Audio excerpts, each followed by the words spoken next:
Buenas tardes. Bienvenidos al ciclo de conferencias sobre Europa, las razones de Europa.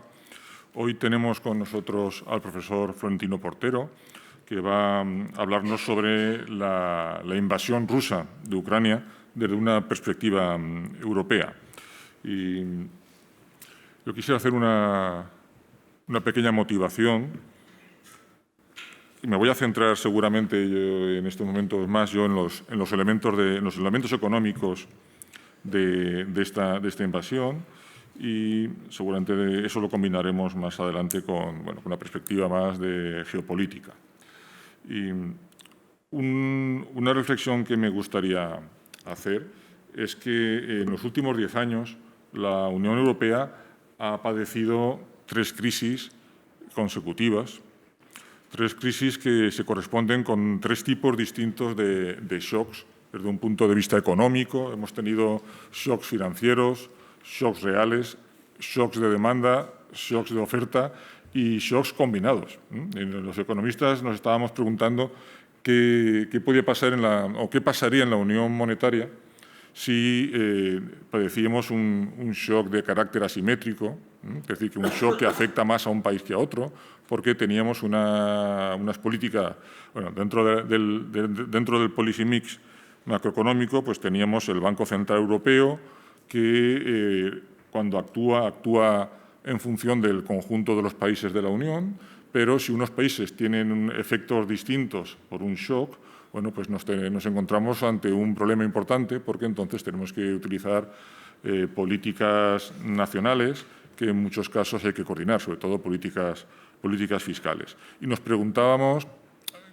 qué shocks específicos podrían ocurrir en la Unión Europea una vez formada la Unión Monetaria. Y la verdad es que se tomaba como algo que podía ocurrir con una relevancia y también con una asiduidad muy pequeña. Pensábamos que iba a ser algo que sería prácticamente algún cisne negro que aparecería en la Unión y que cuando apareciese más o menos estábamos pertrechados para hacerle frente. Y lo cierto es que en los últimos 10 años, de forma inesperada, hemos tenido de todo. No quiero extenderme mucho, pero simplemente recordarles que ahora, hace unos 10 años que estábamos en la crisis de deuda europea. Esto fue una crisis, un shock. Y estos 3 shocks, lo curioso de todo es que, aunque han sido muy distintos, su característica común es que eran asimétricos. Es decir, era lo peor que nos podía pasar y es lo que nos ha pasado. Tuvimos un primer shock que fue un shock financiero, que nos vino desde el exterior, con origen en Estados Unidos, como saben, y que provocó una crisis crediticia. Y ese shock mutó en el seno de la Unión Europea en una crisis de deuda soberana, y que fue la que nos hizo abrir los ojos para darnos cuenta de que teníamos problemas de gobernanza interna en el seno de la Unión Monetaria que teníamos que resolver. La Unión Monetaria la habíamos creado de forma que los mecanismos que teníamos intentaban evitar que se produjeran este tipo de shock, sobre todo un shock de deuda, pero el problema con el que nos encontramos es que una vez que sí que se había creado, que se había dado, no sabíamos cómo resolverlo porque no teníamos los mecanismos para hacer frente a este shock. Y así que tuvimos que pasar por una fase de improvisación, acuerdos bilaterales, acuerdos multilaterales, ayuda del Fondo Monetario Internacional, para ir ganando tiempo y ir creando una gobernanza económica distinta. Y menos mal que teníamos una institución federal, que era el Banco Central Europeo, que dudando, tuvo que acudir al rescate.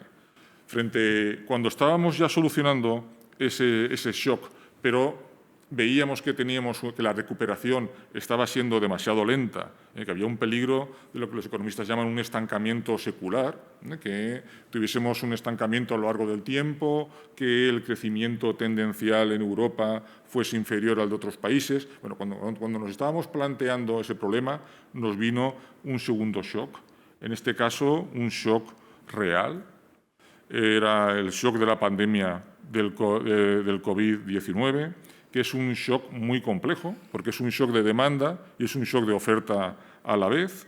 Hubo una caída en la demanda por el confinamiento, hubo una caída en la oferta, hubo un aumento del gasto sanitario y, de nuevo, un peligro de que la recuperación fuese lenta y distinta, una recuperación desigual entre países en función de cómo estuviesen desaneadas las finanzas públicas de cada país. Claro, esto generaba dos peligros. Una, que la recuperación fuese también asimétrica o heterogénea entre los países de la Unión, y otra, que el conjunto de los países de la Unión, el impulso fiscal del conjunto de los países de la Unión, no fuese suficiente para poder salir de forma airosa de la crisis. Ante esto, de lo que aprendimos en la crisis anterior, nos sirvió esta vez para reaccionar de forma conjunta, tener una acción conjunta, tener un plan de recuperación financiado con deuda conjunta a través de lo que podríamos llamar una especie de eurobonos, que pensábamos que iba a dar un impulso a la demanda, iba a impulsar la demanda y nos iba a permitir salir de la crisis de nuevo a una velocidad relativamente rápida. No cometer los errores del primer shock y esta vez intentar buscar una salida más rápida y más solidaria entre los países europeos. Y ya esto, de alguna forma, estaba empezando a generar algunas tensiones en las cadenas de valor. Cuando acaba el confinamiento, empieza a haber tensiones en las cadenas de suministro, problemas en el transporte marítimo, un aumento en la demanda de servicios, de nuevo, servicios turísticos, etcétera, que hace que se tensione, empiece a tensionarse la economía.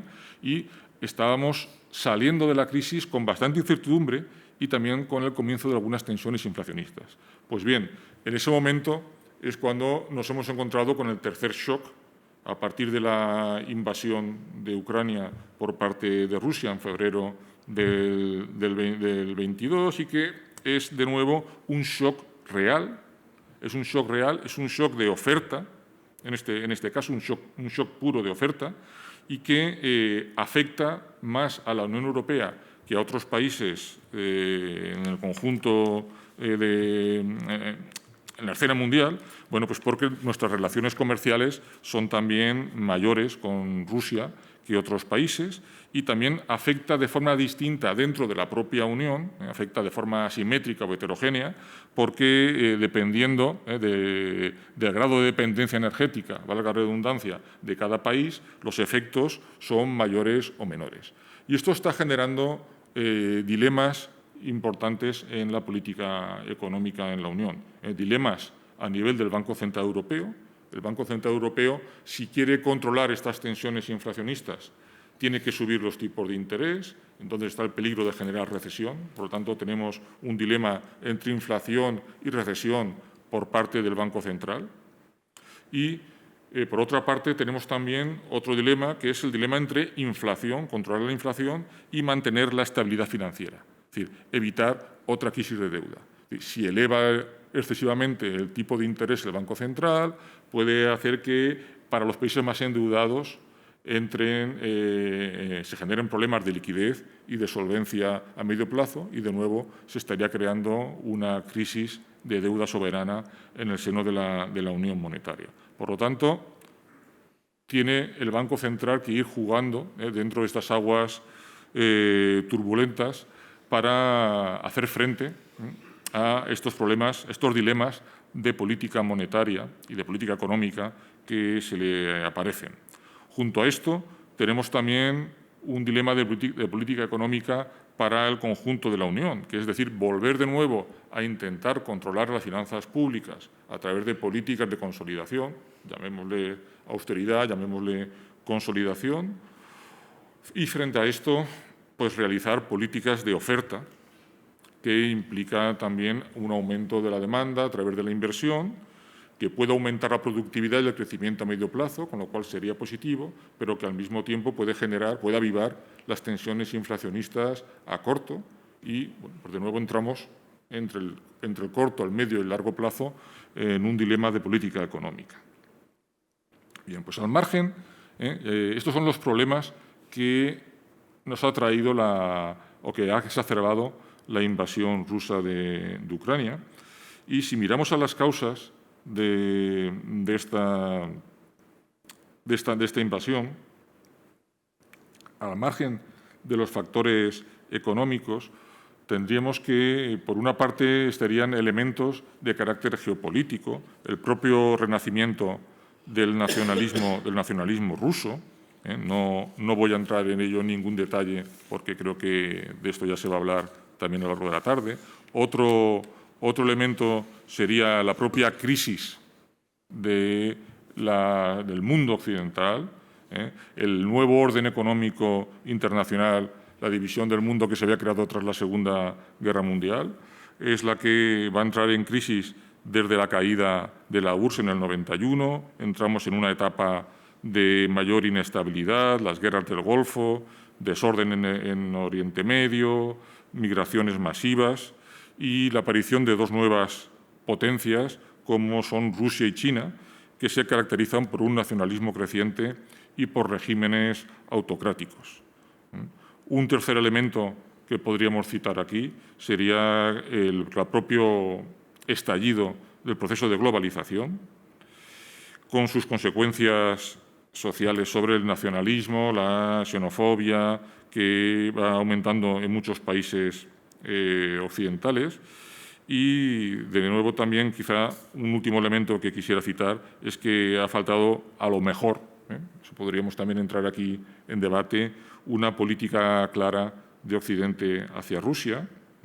Ha habido programas claros de atracción de los antiguos países satélites soviéticos, como eran el programa FARE o TACIS, pero en el caso de Rusia, pues no ha habido programas tan ambiciosos ni tan transparentes. Y, claro, esto ha podido también generar en algunos momentos o puede de alguna forma darnos razones para intentar entender lo que se está produciendo. Y una vez dicho esto, nos quedaría, yo creo que una última pregunta, y es ¿qué es lo que va a ocurrir en el futuro? ¿No? Porque en algún momento tendrá que estallar, igual que ha estallado la guerra, pues tendrá que estallar la paz, tendrá que haber un armisticio. Yo creo que hay poca probabilidad de que, en estos momentos, parece que la probabilidad de que pueda haber una victoria rusa es relativamente pequeña, y Rusia va a tener caídas en la producción importantes, caída en sus exportaciones, en su producción, incluso va a tener tensiones demográficas. Y, bueno, pues tenemos un panorama que está también en nuestro propio interés intentar estabilizar esa área del mundo porque son nuestros vecinos. Y yo creo que para hablar de estas cosas y de todas las que quiera, por supuesto, nuestro ponente, pues tenemos hoy a una persona muy bien formada, profesor de Relaciones Internacionales de la Universidad Nacional de Educación a Distancia y que también ha impartido clase en otras muchas universidades, y además una persona muy bien informada como investigador del Instituto Elcano. Y voy a ceder ahora la palabra al profesor Rafael Ripoll para que haga la presentación del mismo. Muy bien, gracias. Pues muchas gracias. Buenas tardes a todos y de forma muy escueta, muy breve. Gracias a todos ustedes por su presencia y gracias a la Universidad de Valencia y muy en concreto al profesor Tamarit, que una vez más ha tenido bien esta proximidad que tenemos los europeístas de colaborar y de, bueno, como no podía ser de otra manera, entre precisamente los amantes de esos valores de la unión, de la sinergia, de la suma, que normalmente son el común denominador de los que creemos en el conjunto de la unión. Como decía Cecilio, tenemos hoy la oportunidad de oír a Florentino. Según iban ustedes entrando, pues cada cual se hacía eco al saludar a Florentino de dónde y desde cuándo tienen ustedes referencia de sus comentarios, de sus editoriales, de sus opiniones, ¿no? Y claro, él tiene detrás de sí una larga trayectoria y eso últimamente además ha generado un efecto multiplicador por lo que la tecnología de las últimas décadas le han permitido. Así que vamos a decir, o voy a dar apenas unas líneas de su trayectoria, precisamente por eso, porque ustedes lo conocen en la dimensión de lo que a ustedes mismos les ha traído hasta aquí. Su elenco profesional es extraordinario. A mí me gusta centrarlo en tres dimensiones, ¿no? La dimensión de investigador, de estudioso, de profundizador en la realidad geoestratégica mundial. Hablamos hoy, ya lo decía Cecilio, probablemente centrados en lo que es la guerra de Ucrania en la perspectiva europea. Le he escuchado muchas veces, dicho de otra manera el título, Cecilio, si me lo permite, ¿qué sería de la guerra en Ucrania si no hubiera una perspectiva europea? Es decir, lo decíamos en otras ocasiones, el coste de la Unión Europea, en qué términos estaríamos soportando esta invasión, cuál sería la reacción de otras potencias occidentales más allá del continente paneuropeo. Yo creo que aquí Florentino tiene mucho que decir, pero insisto, esta primera de sus dimensiones, la de investigar, me parece la base, los cimientos de su carrera profesional y de el entusiasmo que causa o que provoca en todos nosotros, en todos los que le conocemos. Ahí ha cimentado sus otros dos escalones, bajo mi punto de vista. Uno para estudiar, para investigar, ha de abstraerse incluso de las fuentes sobre las que investiga, ha de aislarse prácticamente de aquello que nos rodea, del ruido, del sonido mediático. Ha de acompañarse prácticamente del silencio, ¿no? El silencio fue lo primero, creo que escribió Max Au, y esa base de investigador de fondo le lleva a su segundo gran encomienda a lo largo de su vida, pienso que es en análisis a partir de lo investigado, la capacidad de aportar valor añadido a aquello sobre lo que se ha estudiado. Y el valor añadido en ocasiones consiste en ir a más, en aportar más contenidos, en otras quizás complejas también. Se trata de discernir, de priorizar, de seleccionar de todo aquello o sobre todo aquello sobre lo que se ha estudiado, trabajado, cotejado, etc. Y una tercera base de su currículum profesional, creo que está en la capacidad de que una vez investigado el conocimiento o abordado el conocimiento, que es prácticamente imposible, ¿no?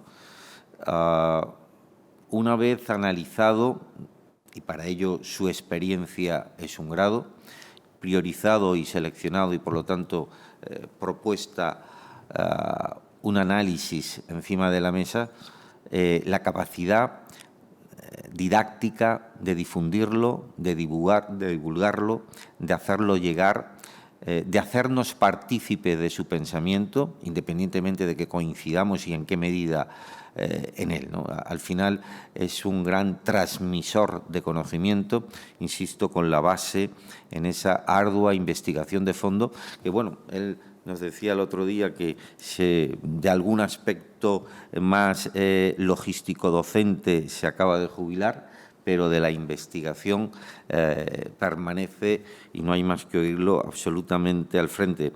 En las últimas apenas 3 o 4 semanas casi le ha dado la vuelta al mundo, cotejando, estudiando, investigando, para luego, proponernos un análisis de forma didáctica. Insisto, yo creo sus tres grandes dimensiones. Como investigador, por darles a ustedes algún detalle, hoy preside el Comité Español por la Unión Paneuropea, en cuya junta directiva me honro en acompañarle. Ha sido investigador del senior del área de política internacional, miembro del Consejo Asesor de la Fundación Civismo, del Instituto de Seguridad y Cultura, de la Fundación Transforma España, vocal de la Junta Directiva del Foro de la Sociedad Civil, de la Comisión Académica de la Fundación Transición Española.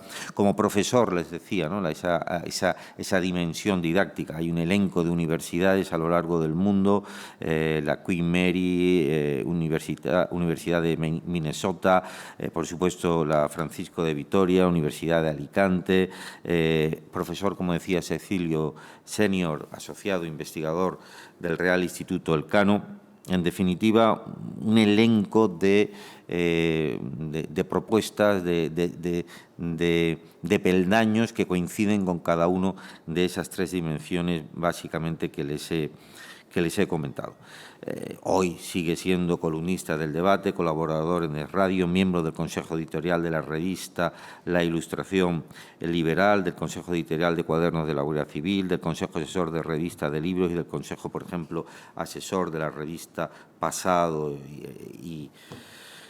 y Memoria, como autor también, es decir, como divulgador, como investigador, y en esas investigaciones se proponen sus análisis, numerosos artículos, libros, artículos en revistas especializadas, prensa periódica sobre temas de política, sobre todo política exterior española y relaciones internacionales contemporáneas.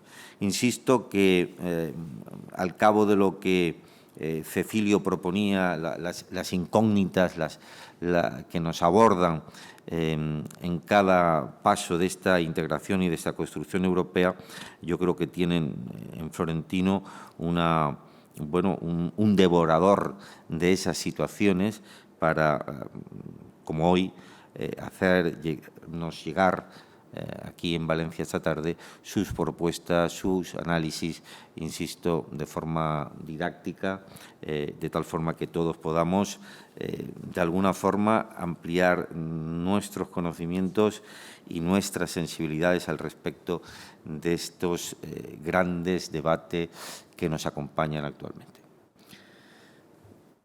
Cecilio. Tiene la palabra nuestro invitado. Muchas gracias por estar aquí, Florentino, y seguro que vamos a disfrutar mucho contigo. Gracias. Pues muchísimas gracias, profesor Stamait y Ripoll, por vuestra amable presentación. Muchísimas gracias a la Universidad de Valencia por la invitación. Para mí es un privilegio, un placer estar con todos ustedes hoy en esta formidable ciudad que es Valencia. Bien, el tema del que me han pedido que hable es un tema, por una parte, de mucha actualidad, pero por otro lado es un tema bastante más complejo de lo que parece. Yo soy historiador de formación y de profesión, y los historiadores estamos permanentemente obsesionados por el contexto. Recuerdan la famosa sentencia de Ortega, soy yo y mis circunstancias. Para un historiador las circunstancias son casi más importantes que el yo, puesto que son aquello que permite entender el por qué algo pasa en un momento determinado y de una determinada manera. De ahí que mi intervención hoy, que me han pedido que no sea de más de 3/4 de hora, sea voluntariamente muy esquemática. Prefiero que tengamos presente todos los elementos que están sobre el tablero, más que profundizar en algún aspecto militar o en algún aspecto diplomático de la gestión de la crisis de Ucrania. Primera idea que creo que es muy importante que tengamos en cuenta. El marco político en el que la guerra de Ucrania va a suceder, que es la razón última de por qué eso ocurre ahora, es lo que ya se viene a denominar la crisis del orden liberal. Primero, ¿qué es el orden liberal?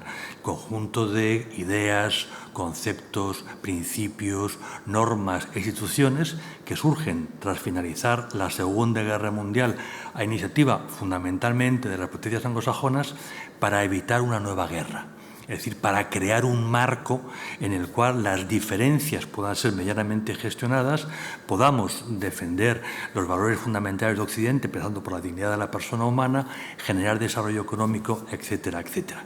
Bien, la aspiración al orden liberal, el orden nunca se constituyó finalmente, pero la aspiración a ese orden es lo que dio sentido a la política de las naciones occidentales desde el 45 hasta más o menos la gran crisis económica del año 2007-2008. En ese proceso, donde vamos a vivir los europeos el tiempo más prolongado de paz, prosperidad, justicia y libertad que nunca hayamos conocido, van a ocurrir una serie de hitos que hay que tener muy presente. Fundamentalmente, el año 89 se derriba el muro de Berlín, el año 91 se desmorona, se viene abajo finalmente la Unión Soviética. Parecía que finalmente el objetivo del orden liberal se podía llevar a cabo, puesto que desaparecía la alternativa ideológica que durante décadas había caracterizado la política internacional. Bien, esa circunstancia va a coincidir con otro proceso que tiene una lógica totalmente distinta, que es lo que hemos dado en llamar hoy, y esto es una aportación de los economistas, para nada de los historiadores, el término globalización. Los historiadores utilizamos globalización en un sentido mucho más largo en el tiempo. Globalización es el efecto contrario a la dispersión.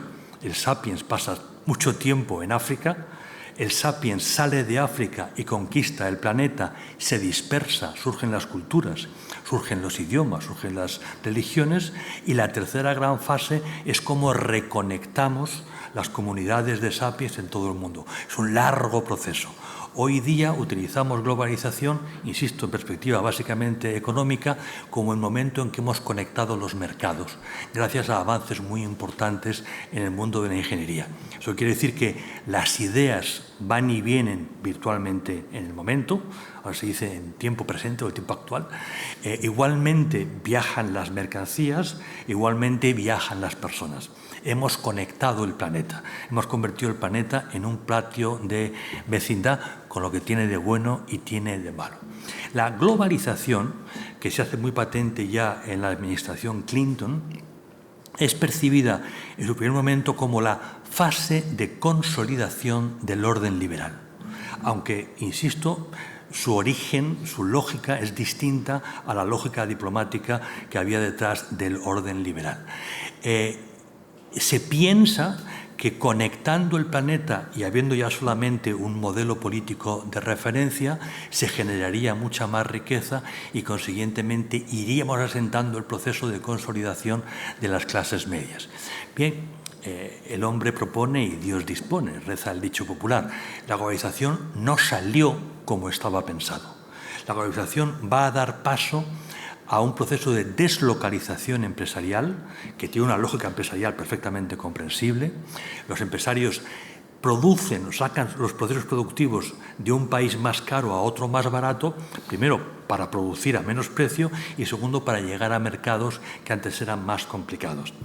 En ese proceso vamos a ver cómo el país que recibe la inversión mejora, cómo la empresa mejora igualmente en sus cuentas corrientes, en sus beneficios, cómo el país del que parte la inversión se beneficia de los ingresos fiscales, es decir, la clase política está muy contenta de que a las empresas les vaya bien, pero nos vamos a encontrar con que aparece una nueva bolsa de ciudadanos, que en unos casos son ingenieros o economistas y en otros son trabajadores de mono azul, que sencillamente pierden su trabajo en ese proceso de deslocalización. Eso va a llevar a un proceso cultural, social y político complicado, donde por una parte se tiene la sensación de que se está generando una cultura global alternativa a la cultura nacional. Eso va a alimentar el islamismo, pero va a alimentar el nacionalismo en Estados Unidos, en España, en el Reino Unido, en Italia o en Alemania. Surge crecientemente una demanda de retener el proceso productivo en casa para mantener puestos de trabajo y, por lo tanto, hay un rechazo, una perspectiva liberal del comercio internacional y una demanda de subida de aranceles, de levantar barreras proteccionistas.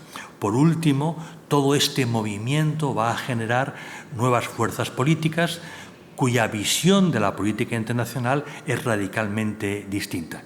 Vemos movimientos antieuropeos en Europa, que antes eran realmente desconocidos, y vemos, por ejemplo, cómo el Reino Unido decide abandonar la Unión Europea o cómo, con la aparición de Donald Trump en la política norteamericana, Estados Unidos deja de ser la gran locomotora del comercio internacional para levantar barreras arancelarias y ocuparse mucho más de la situación interna. America First fue el lema con el que Trump triunfó, lema, solo 2 palabras, el mensaje estaba muy claro y su efecto en la política internacional también lo estuvo. A partir de ahí vamos a ir viendo cómo fundamentalmente Estados Unidos, que fue no solamente la locomotora económica, sino la locomotora política de ese orden liberal, llega finalmente a la conclusión de que ese modelo de política internacional está caduco.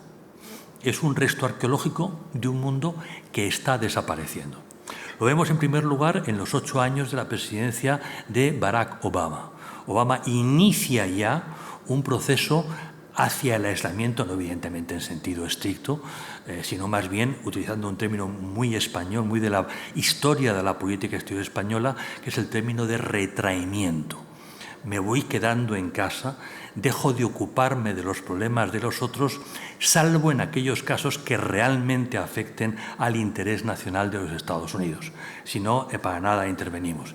Después de los 8 años de Barack Obama, llegan los 4 años de Donald Trump, donde en parte por la personalidad del personaje, todo se hace más ruidoso, todo se hace más evidente y ya tenemos serios avisos de que Estados Unidos incluso estaría dispuesto a abandonar la Alianza Atlántica, es decir, la OTAN para entendernos, si realmente la OTAN no acaba de encajar en la visión norteamericana de lo que tiene que ser la política exterior occidental. Con Trump se escenifica algo que ya venía de atrás. Desde la cumbre de Bucarest, luego haremos más tarde referencia, hasta recientemente con Biden en la cumbre de Madrid, 2 cumbres de la Alianza Atlántica, hemos visto cómo Estados Unidos perdía crecientemente interés en formar parte de la alianza, básicamente por el reconocimiento de que ya no hay una visión común de cuáles son los objetivos de seguridad a defender. Si no sabemos contra quién nos defendemos, si no tenemos una estrategia, si no tenemos de verdad unas capacidades, ¿qué sentido tiene seguir juntos? Esta es la reflexión que hemos venido escuchando desde los últimos años de la presidencia de Bush hijo, hasta más recientemente con Biden. Era algo, digamos, que por otro lado a lo largo de la historia es normal. Las alianzas nacen y mueren. Es muy complicado que algo sea eterno. En derecho internacional diríamos que el Tratado de Washington, Tratado fundacional de la Alianza Atlántica, tiene vocación de sobrevivir a una amenaza concreta. Más aún, no aparece en el tratado la amenaza. No aparece la Unión Soviética, ni aparece nadie. Sencillamente es una alianza en favor de unos valores. Sin embargo, por muy idealista que es el tratado en su contenido, la realidad es que el elemento cohesionador en la Alianza Atlántica era la amenaza que suponía en aquel momento la Unión Soviética. En estos últimos años, además, hemos ido viendo determinados deterioros de imagen que han hecho más evidente la crisis del orden liberal. Por una parte, los europeos hemos empezado a sentir una profunda desconfianza sobre el liderazgo norteamericano a la vista de su incompetencia. Gestionó mal la crisis de Irak, gestionó mal la crisis de Afganistán, gestionó mal la crisis de Siria. Si la locomotora no cumple su función, ¿qué sentido tiene colocarnos detrás de la locomotora? Quizá lo más sensato es marcar una cierta distancia. Por otro lado, desde Estados Unidos, la imagen de Europa no ha parado de deteriorarse, en gran medida porque nunca han entendido el cómo voluntariamente los europeos, fundamentalmente los alemanes, asumíamos una dependencia energética respecto de Rusia tan grande que implicaba una vulnerabilidad crítica. Cuando en las administraciones Bush, Obama, Trump o Biden se repetía, oiga, ustedes se dan cuenta de que están en manos de Rusia y que Rusia no es precisamente un país amigo, la respuesta que escuchaban desde Berlín es no, es que esa dependencia es un vínculo que nos une. Eso es algo que para Washington era incomprensible, con toda la razón, como el tiempo ha venido a demostrar. Igualmente, en Estados Unidos cuesta entender la dependencia que estamos en estos momentos asumiendo respecto del mercado chino. El mercado chino es el mercado más importante del mundo. Todo el mundo quiere estar allí porque hay muchos consumidores potenciales. Pero en estos momentos China es el principal mercado de la Unión Europea y China es el principal mercado de Alemania. Consiguientemente, eso supone que dependemos de la voluntad de China a la hora de proyectar nuestra economía en el futuro. Si entendemos en qué medida ese orden liberal de posguerra ya no está tan vigente, podemos entonces pasar al punto siguiente, que es entender la política rusa. ¿por qué Rusia ha hecho lo que ha hecho? ¿Cuál es la forma de ser rusa? Uno de los temas clásicos de debate es tratar de responder a la pregunta de si Rusia es europea o no es europea. Para los europeos es tan obvio que Rusia es europea que nos cuesta entrar en ese debate. ¿Cómo puedo entender Europa sin Dostoyevsky o sin Chekhov? ¿Cómo puedo entender Europa sin Tchaikovsky, Sostakovich, Rachmaninoff? Y podemos hablar de pintores, podemos hablar de mil cosas. Para nosotros, Rusia es un actor importante dentro de Europa. Sin embargo, esa no es la visión que tienen todos los rusos y posiblemente no es la visión que tienen la mayoría de los rusos. Los rusos no, o muchos de ellos, y fundamentalmente los que hoy gobiernan y los que gobernaron antes, no se sienten plenamente europeos. Primera idea que tenemos que tener presente. Rusia nunca ha sido un Estado-nación. Nosotros, como españoles, durante mucho tiempo hemos pensado que éramos un Estado-nación. Ahora hemos empezado a discutirlo, pero durante mucho tiempo lo teníamos muy claro. Somos un Estado-nación y tendíamos a pensar que todos los Estados son Estado-nación. Eso no es así. Hay Estados que son plurinacionales y eso es normal. Rusia nace en unas circunstancias muy concretas. Es la decadencia de la Roma de Oriente, de Bizancio. Esa decadencia económica lleva a la decadencia del Rus de Kiev. Rus de Kiev, para entendernos, es la vaga federación de estados eslavos que unía el Báltico con el Negro, ejerciendo un eje comercial enormemente importante. Ese eje comercial dependía del tirón de Bizancio, que era el punto donde, por otro lado, un vikingo se encontraba con un árabe y se producía la labor comercial, se mercaba en ese contexto que es el Mar Negro.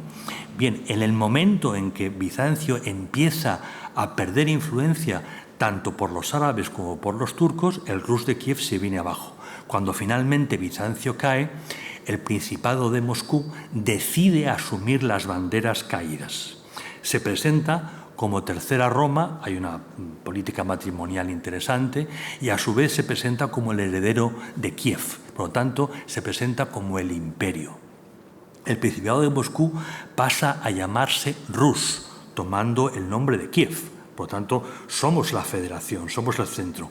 Y el príncipe, que ahora se corona rey para entendernos, adopta el nombre de zar. Zar quiere decir César. No es rey, es César, porque asume la vacante dejada por Bizancio, que era el Imperio Romano de Oriente. Por lo tanto, primera idea, Rusia nunca ha sido un Estado-nación, Rusia nace para ser el imperio de los eslavos. Y esa es una idea que tiene cualquier ruso en la cabeza, aunque a nosotros nos cuesta a veces un poquito entenderlo. Segunda idea, el Principado de Moscú está durante mucho tiempo, igual que otras entidades políticas preliberales del entorno, sometido al vasallaje de los tártaros. Los tártaros son un grupo dentro de la estirpe de los mongoles. Los mongoles, recuerdan ustedes, conquistan China y durante mucho tiempo el imperio chino es un imperio mongol. Los mongoles conquistan la India y durante mucho tiempo la India es un estado mongol. El Taj Mahal es el homenaje de un rey mongol a su mujer, que debía ser encantadora porque realmente el Taj Mahal no es ninguna broma. Los mongoles también penetran por Europa y someten a toda esta parte. Este hito es, digamos, esencial para entender la percepción de debilidad que tienen los rusos desde su origen. Es algo que nos cuesta entender y que a los rusos les molesta que nosotros cuestionemos. Pero para ellos es muy evidente que tienen un desequilibrio de población respecto de territorio. La población rusa no se corresponde con la magnitud del territorio. Como diría un catalán, a más, nos encontramos con que ese territorio tiene una climatología imposible. Y por lo tanto, ya no es un problema solamente de población, es a ver quién se pasea por Siberia para decir el Estado ruso controla realmente este territorio. Es un territorio durísimo en invierno y casi más duro en verano, cuando todo se encharca y los mosquitos son los únicos que realmente mandan en el territorio. Esa vulnerabilidad que en su origen les llega desde el este, con posterioridad les llegará desde el oeste. Fueron invadidos por Francia con Napoleón, fueron invadidos por Alemania con Hitler. Esa sensación de vulnerabilidad la tienen muy claramente asumida.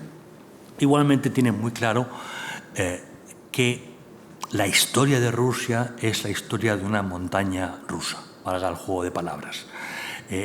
Si la Rusia 1.0 es la Rusia de los zares, que concluye, para entendernos, durante la Primera Guerra Mundial, Rusia cuya frontera occidental implicaba los Bálticos, los 3 estados bálticos, Finlandia, Polonia, Bielorrusia, Ucrania y los 3 estados del Cáucaso Sur, Georgia, Armenia y Azerbaiyán. Eso es Rusia para un ruso. Luego ya podemos hablar de derecho internacional y de soberanía, etcétera, etcétera. Pero en la mentalidad de un ruso, esa es la Rusia que muere con la Primera Guerra Mundial, que es la Rusia del zar Nicolás. La segunda Rusia, la 2.0, es el intento de modernidad, no a través de la revolución industrial o del liberalismo, sino a través del comunismo. Para determinados sectores rusos, el zar es la decadencia, realmente era un régimen político que tenía más que ver con el siglo XVIII que con el siglo XX, y deciden dar el salto de la modernidad, igual que harán los chinos posteriormente, a través del comunismo. La Unión de Repúblicas Socialistas Soviéticas no solo recupera las fronteras del zar Nicolás, sino que a través del Pacto de Varsovia avanza hasta el centro de Europa, pero se desmorona. Igual que se desmoronó la Rusia de los zares, por debilidad interna. Por lo tanto, los líderes de hoy de Rusia lo que están intentando es cómo devolvemos a Rusia su esplendor, pero dotándola de una capacidad económica y política suficiente como para que tenga la cohesión y la fortaleza de aguantar situaciones críticas aquí o allá. Putin, como toda la gente del entorno, está, por lo tanto, severamente marcado por el desastre de la Unión Soviética, de la que él y sus compañeros fueron cuadros importantes. Para ellos eso fue un desastre al que hay que dar solución. Y toda su política gira en torno a esto. Ya no podemos reivindicar a Marx, es ridículo. Ya no podemos reivindicar a Lenin, aunque seamos leninistas, es ridículo. Vamos a reivindicar Rusia en su historia. Vamos a reivindicar la Iglesia ortodoxa, que al final es lo que queda. Y vamos a hacer un mix entre historia, Iglesia, nacionalismo y un relato que vamos a ir enredando paulatinamente. Y todo ello para dar sentido a un concepto muy interesante que nos ha aportado Putin. Putin define Rusia como un Estado-civilización. Yo nunca había oído ese término antes, me parece enormemente rico. Es decir, claramente, no, nosotros no somos un Estado-nación. Nosotros no somos un imperio que somete a otros pueblos. Nosotros somos un Estado que recoge lo que en antropología se llama una cultura. Es decir, no somos europeos, pero no somos chinos, ni somos asiáticos, sino Rusia en sí es una cultura, es una civilización. Eso es lo que está reivindicando Putin. Y en esta visión de civilización, evidentemente, el concepto de fronteras, tal como las entendemos en el marco del derecho internacional público, desde el mundo democrático, desde nuestro respeto al derecho, sencillamente carece de fundamento para ellos. Rusia está muy por encima de fronteras que han surgido de aquella manera en un momento histórico determinado. Rusia es la reunión de los eslavos y, por lo tanto, los eslavos tienen que formar parte de esa Rusia.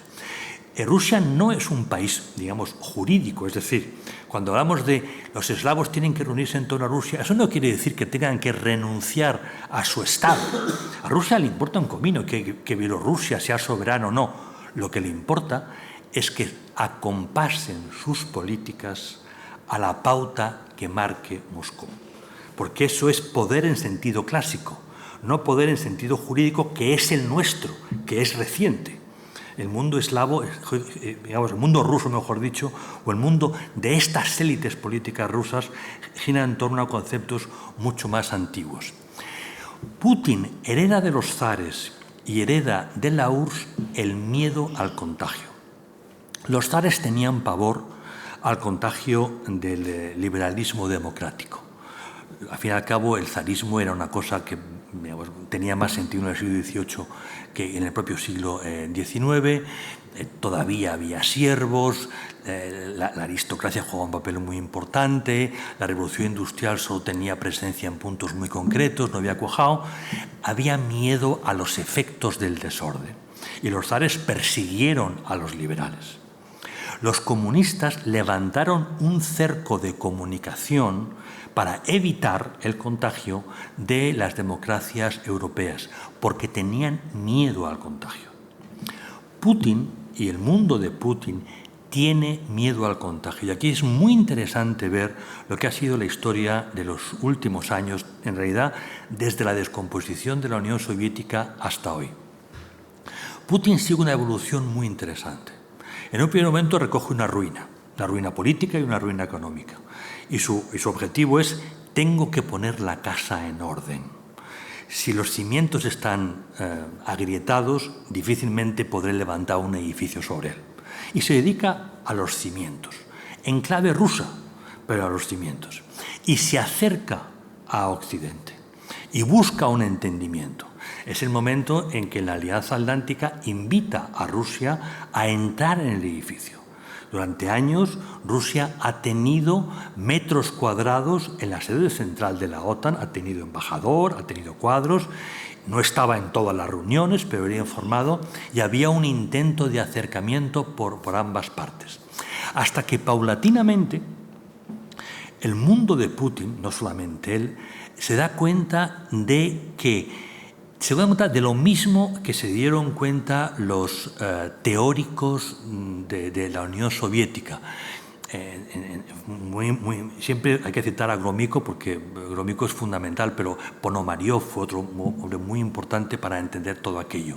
Lo que nos decían Ponomaryov y Gromyko que Putin descubre es: si tú te acercas a Occidente, Occidente va a permear sobre ti sus propios valores y, por lo tanto, al final va a haber una tensión hacia la democracia por parte de la sociedad rusa. En la visión de Putin, esto tiene dos problemas. El primer problema es que Occidente se hace atractivo para los eslavos. Y en segundo lugar, es que la legitimidad o reconocimiento de los valores democráticos ponen en cuestión la forma de gobernar de Putin y de su equipo, que para nada ha sido nunca democrática y cada día lo es menos. De ahí que finalmente concluya que nuestra política es una política agresiva. Este es un tema fundamental que está permanentemente en el debate y que conviene que tengamos medianamente claro. Occidente no ha seguido una política de asedio o acorralamiento de Rusia, aunque en Occidente ha habido personas que lo han pedido. Hay un formidable libro muy interesante del ya difunto Zbigniew Brzezinski, titulado El tablero mundial, donde él precisamente solicitaba esto. Decía: antes de que Rusia se recupere, más vale que la aislemos, más vale que atraigamos. Sin embargo, siendo cierta la posición de Brzezinski y de otra mucha gente, la realidad es que el conjunto, tanto de la Alianza Atlántica como de la Unión Europea, nunca ha jugado a esto. Pero es verdad que desde la perspectiva rusa se ha visto esa atracción de Bruselas como una amenaza directa, y de ahí que continuamente planteen su condición de víctimas de un acorralamiento por nuestra parte. Una vez que Putin llega al convencimiento de que el entendimiento con Occidente es peligroso y consiguientemente no es útil para sus intereses, se inicia un giro en la política rusa. Y ese giro sigue un poco el principio de lo que llamaríamos el comportamiento característico de un adolescente, que es el tanteo. ¿Hasta dónde puedo llegar? En primer momento monta una crisis en Moldavia y separa la zona más oriental, la zona que está al este del río Dniester, Transnistria, y lo coloniza. No pasa demasiado. Tiempo después monta una operación en Georgia, porque Georgia estaba girando hacia Bruselas. No es que Bruselas buscara a Georgia, es que Georgia buscaba a Bruselas. Igualmente invade Georgia y se queda con las dos regiones del norte, Abjasia y Osetia del Sur.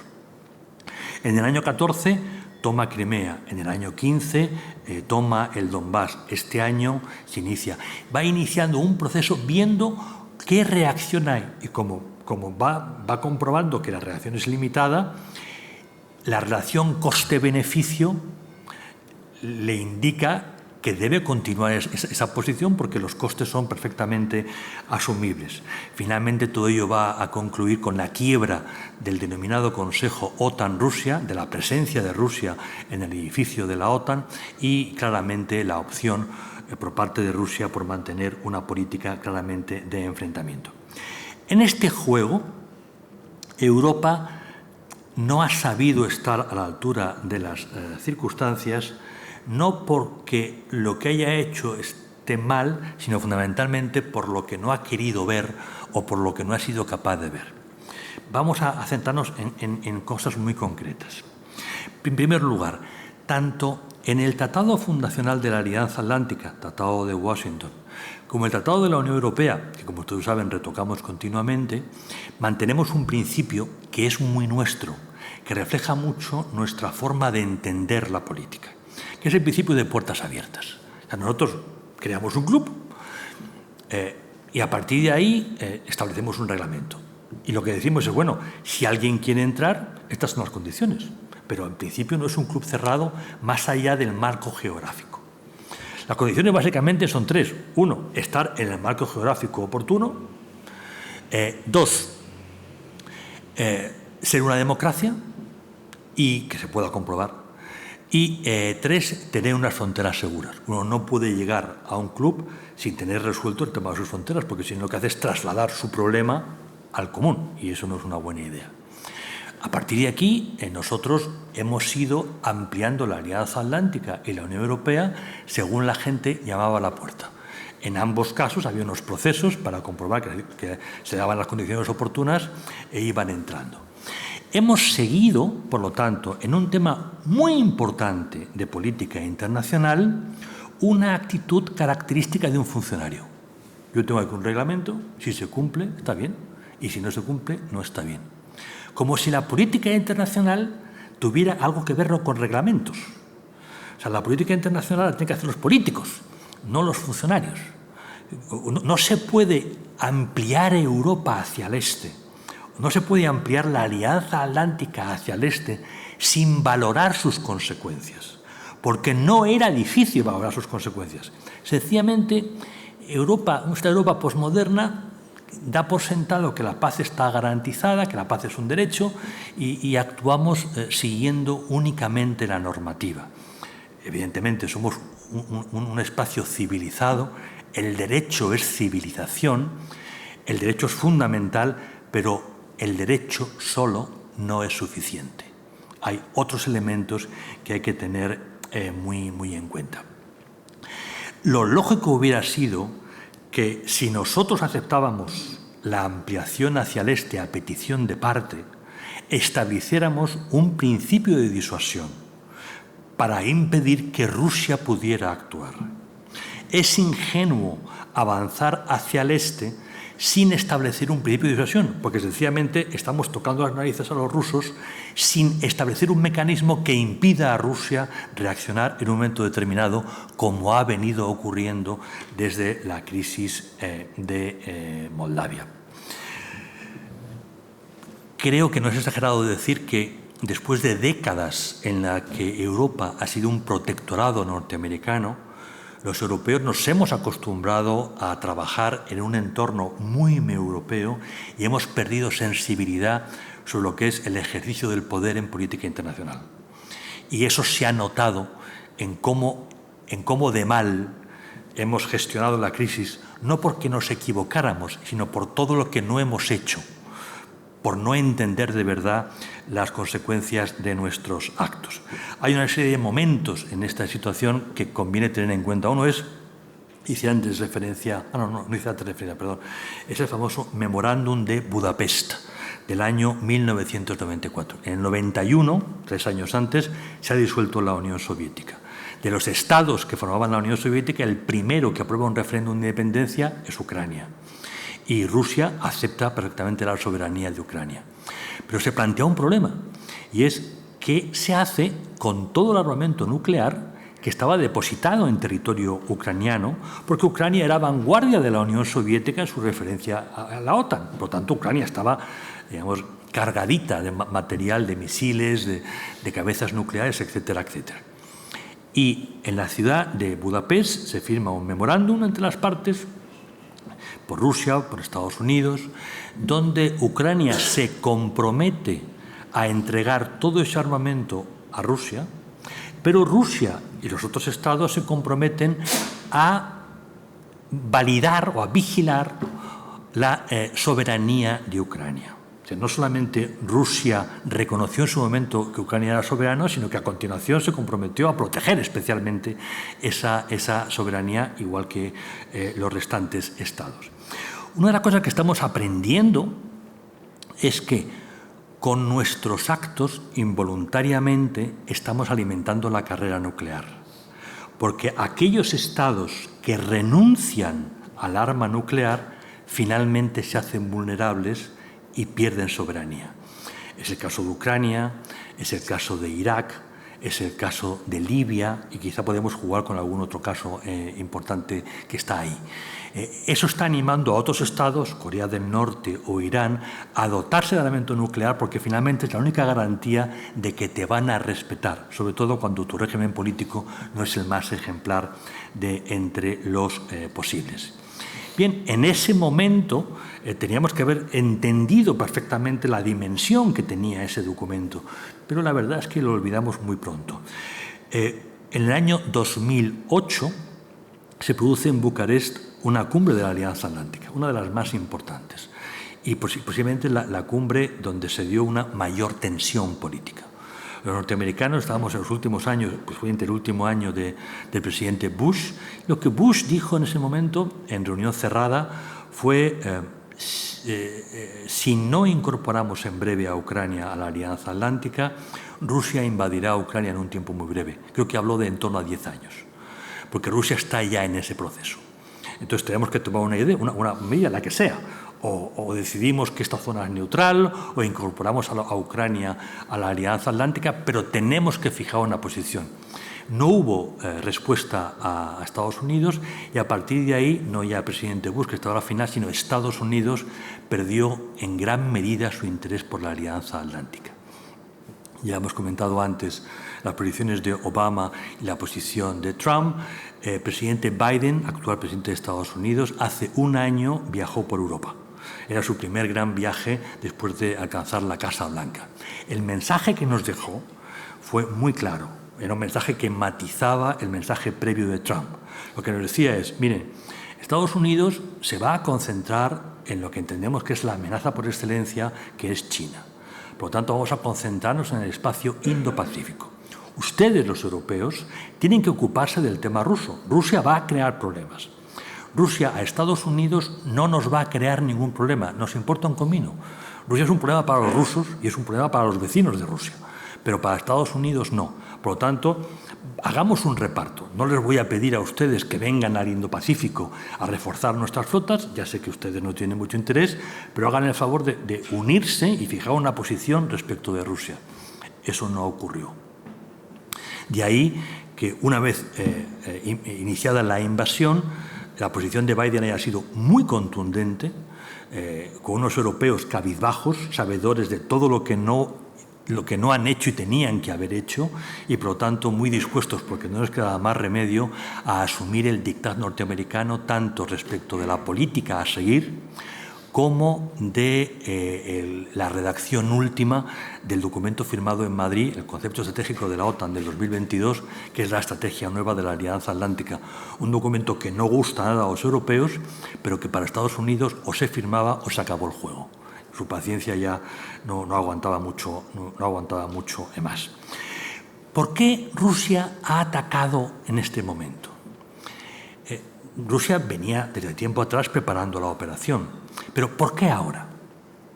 Veamos, qué estaba ocurriendo que podía convencer a Putin de que era el momento apropiado. Primero, una evidente crisis de autoridad de Estados Unidos. El fracaso en Irak, en Afganistán, en Siria y en Libia, el ridículo en Afganistán, que es algo, en términos de política internacional, muy importante. O sea, mal está perder una guerra, pero hacer un ridículo, cuando eres la principal potencia, tiene un efecto demoledor sobre tu imagen en el mundo. Segundo, Estados Unidos, en gran medida como Europa, está viviendo una crisis cultural profunda, lo que podríamos llamar una guerra civil, en el plano de las ideas. Estados Unidos, como la mayor parte de los estados europeos, está dividido en dos bloques que se odian, que cada cual decide que ellos de verdad representan a América y que los otros son antinorteamericanos, etcétera, etcétera. Todos lo conocemos, eso está ahí. Eso, en política internacional, es emitir la imagen de división.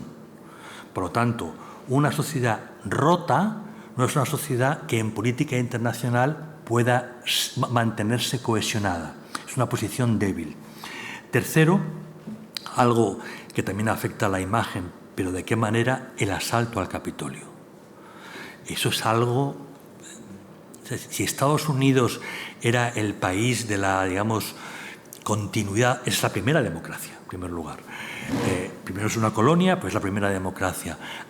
Después de la Guerra Civil había mantenido una gran cohesión, obviamente ha habido batallas políticas muy importantes, pero en lo fundamental se mantenía unida. El asalto al Capitolio ha tenido un efecto en el mundo tremendo sobre el grado de debilidad interna de los Estados Unidos.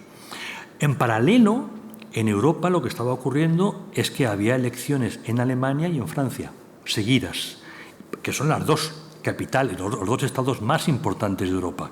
Es decir, golpear en este momento implicaba golpear en un momento en que Europa no estaba dotada de gobiernos de fuerza, estaba en transición política.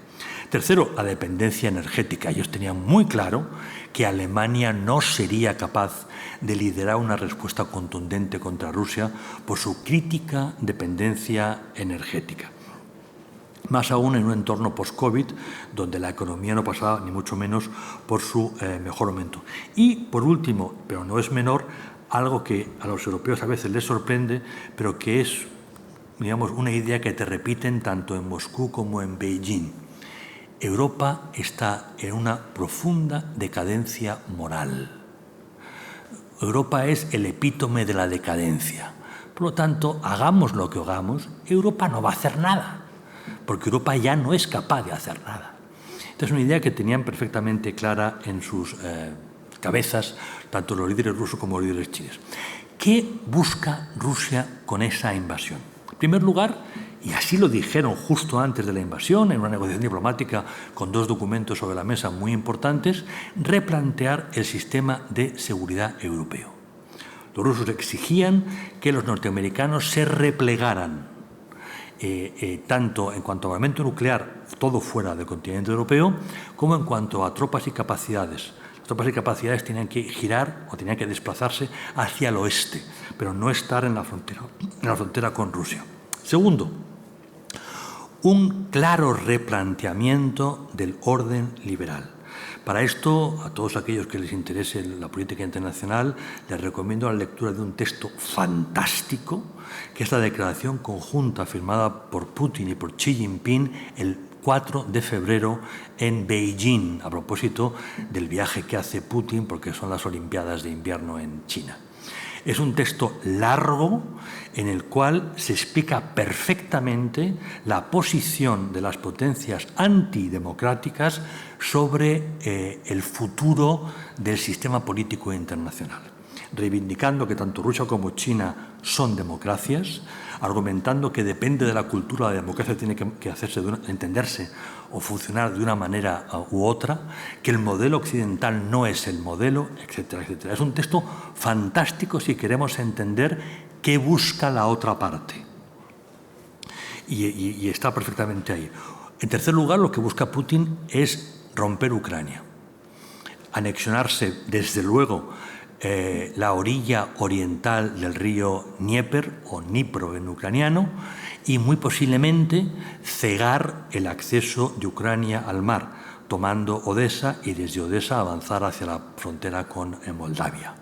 Por lo tanto, Ucrania sería un estado, para entendernos, de influencia polaca, históricamente polaco, sin acceso al mar, y que él aceptaría como una nueva provincia vinculada más o menos a Polonia.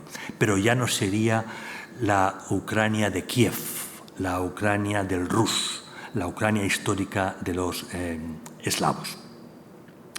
Por último, lo que buscaba, como no, era la consolidación de un área de influencia y el reconocimiento de que Rusia es una potencia internacional sin la cual no se puede tomar ninguna decisión seria. La evolución de los acontecimientos militares, más o menos la conocen, no vamos a perder mucho tiempo. Hay una iniciativa rusa con un contingente relativamente importante. Todos quedamos sorprendidos sobre el desastre del despliegue ruso, tácticamente penoso, y con unas capacidades militares que no eran ni mucho menos las que suponíamos que tenía. Se produce un gran ridículo y ante ese, digamos, desastre de despliegue, el ejército ucraniano, digamos, más pequeño y poco dotado, es capaz de reaccionar básicamente por dos razones, o con dos elementos. Uno, la voluntad de defender su propia tierra, y dos, el apoyo norteamericano desde inteligencia militar, ofreciéndole básicamente objetivos. O sea, si golpeas aquí, ganas. Si golpeas aquí, ganas. Paulatinamente, poco a poco, va a ir llegando más material bélico a Ucrania, que en un tiempo récord van a tener que aprender a manejar y a incorporar en sus propias doctrinas de despliegue. Rusia, en un primer momento, va a lograr un avance importante respecto de su posición anterior, y sobre todo, digamos, el mayor éxito de verdad es unir la península de Crimea con el Donbass. El eje básico es la ciudad de Mariupol, ya no es una ciudad, ahora es un resto. Al tomar Mariupol y unir Crimea con el Donbass, el mar de Azov se convierte en un lago ruso. Eso es muy importante, eso no es ninguna broma. Y por lo tanto el gran reto a partir de ese momento para Putin es desde Crimea asaltar la desembocadura del Dnieper, donde está la ciudad de Jersón, que es la última de las ciudades importantes antes de que el río se abra en unas grandes marismas, que es un parque nacional y demás. Y una vez cruzado el Dnieper por Jersón, lanzarse sobre Odessa, que es de verdad el gran objetivo de Putin en todo momento. Eso, como todos sabemos, no ha sido posible. Jersón cae, pero Jersón ha sido finalmente rescatada por los ucranianos una vez que con nuevo armamento y con nuevas, digamos, doctrinas de uso de ese armamento está logrando estabilizar el frente. Hoy nos encontramos con una guerra de desgaste, una guerra de posiciones. Ya es muy complicado avanzar. Los rusos han optado por fijar posición, es decir, por encastillarse, por proteger su actual posición, y eso quiere decir que en adelante el avance ucraniano va a ser francamente difícil. Pero también lo que implica es que Rusia da por sentado que durante mucho tiempo no va a poder avanzar. Por tanto, se estabilizan las posiciones. Y ese giro ruso no solo tiene que ver con que militarmente está perdiendo y ha hecho el ridículo, y la idea de Putin de hay que rescatar la imagen de una Rusia potente, eso ya se ha perdido. Lo que tenemos ahora que tener en cuenta es que nosotros hemos abierto un segundo frente, un segundo campo de batalla, que es el económico. Cuando se produce la invasión, Europa queda en shock porque no sabe qué hacer y porque Europa es muy consciente de que es responsable de lo ocurrido por no haber entendido el proceso político en el que estábamos y por haber generado unas dependencias en el plano de la energía que finalmente, como nos decían los norteamericanos, eran claramente vulnerabilidades. Bien, Estados Unidos a partir de ese momento marca criterio. Vamos a abrir un frente que es el frente económico. Vamos a renunciar paulatinamente a comprar energía a Rusia, somos su principal cliente, vamos a congelar sus activos, vamos a echar a los rusos de las plataformas financieras, no podrán utilizar la plataforma SWIFT para poder mercar y, consiguientemente, vamos a hacer un daño crítico a la economía rusa, para que se den cuenta de que, uno, no van a vencer en el campo de batalla militar, pero dos, el coste económico de esta operación y el coste en imagen, el coste diplomático, va a ser sencillamente inasumible para ellos, va a ser enormemente costoso. Bien, esa es una posición que marca a Estados Unidos y que los europeos nos colocamos detrás porque no tenemos plan B, porque nosotros ya hemos hecho el ridículo. Y por lo tanto no podemos decir, bueno, de acuerdo, aceptamos que Rusia se quede con Ucrania, cosa que franceses y alemanes hubieran aceptado si Rusia hubiera fijado una posición medianamente aceptable. Me quedo en el Dnieper, pero es que ni siquiera sabíamos si se iban a quedar en el Dnieper. Pero desde luego tanto Alemania como Francia estaban muy dispuestas a llegar a un acuerdo a costa de los ucranianos, como ya habían hecho anteriormente. Estados Unidos cegó esa posición y marcó esta guerra económica. ¿Cuáles son los problemas que ahora tenemos? Bien, esta guerra económica está alimentando la inflación. Y la inflación la estamos pagando todos, los norteamericanos y los europeos. Y la opinión pública se está resintiendo. No tenemos una buena opción al gas ruso. Estamos comprando gas, pero lo estamos comprando licuado, que evidentemente es mucho más caro que el gas natural que nos llega por tubería, como es normal. Hay que licuarlo, luego están los fletes de navegación, luego de licuarlo hay que volver a transformarlo en gas e introducirlo en los gasoductos. Todo ese proceso es dinero. Y si aumentamos el precio de la energía, aumentamos la inflación, porque la energía está detrás de todos los procesos productivos, está detrás de los servicios públicos, está detrás de la vida de las familias. Y la opinión pública empieza a resentirse. Pero además, en esta guerra económica hemos descubierto los occidentales, de verdad, hasta qué punto el orden liberal ya no existe, porque los demás no nos han seguido. Los latinoamericanos, los africanos, el espacio Indo-Pacífico ha dicho, sí, los rusos son muy malos, pero yo no entro en este juego. En gran medida porque no me fío de vosotros, que estáis permanentemente dando bandazos. Habéis dejado de ser fiables, tanto los norteamericanos como los europeos. Bien, ahora tenemos una inflación muy alta y aquí lo que nos encontramos, por lo tanto, es un nuevo campo de batalla, donde se une el campo militar con el campo económico. ¿Dónde estamos ahora? Los ucranianos han humillado a los rusos. Tácticamente son superiores. Les hemos dotado de capacidades militares que les permiten machacar a los rusos y romper sus cadenas logísticas. Perfecto. Pero nosotros no hemos fijado cuál es el objetivo militar.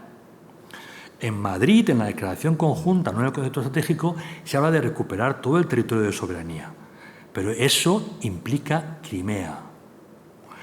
¿Estaría Rusia dispuesta a ceder Crimea en el campo de batalla sin utilizar armamento nuclear? En el fondo, nadie en Europa, de los gobiernos, quiero decir, los eslavos es distinto, pero ni Alemania, ni Francia, ni posiblemente el Reino Unido, ha considerado que la victoria implicará la plena recuperación de Crimea y no sabemos hasta qué punto el Donbass. Se está jugando con la ambigüedad. Y es una ambigüedad muy delicada porque está tensionando la vida interna tanto de la Unión Europea como de la Alianza Atlántica. Para los eslavos tiene que quedar muy claro que Rusia sufrirá una derrota, porque si no la sufre, en la percepción de los eslavos que algo saben del tema, esto será solo un capítulo más. Ocurrió en Moldavia, ocurrió en Georgia, ha ocurrido en 3 ocasiones en Ucrania. ¿Quién será el siguiente? Esta es la percepción. Dos potencias escandinavas se han incorporado a la OTAN porque temen una crisis. Recordemos que Rusia está en el Báltico en 2 posiciones. en San Petersburgo, pero también en la antigua Königsberg, capital de la Prusia Oriental, Kaliningrado hoy, que es un centro pequeño, pero que es un centro militar enormemente potente, y siempre hemos considerado que allí había armamento nuclear ruso.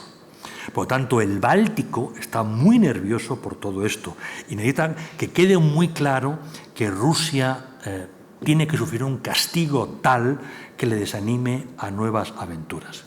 Esa no es la posición de Francia y Alemania, para los que es inaceptable pensar que en el futuro Rusia no juegue un papel.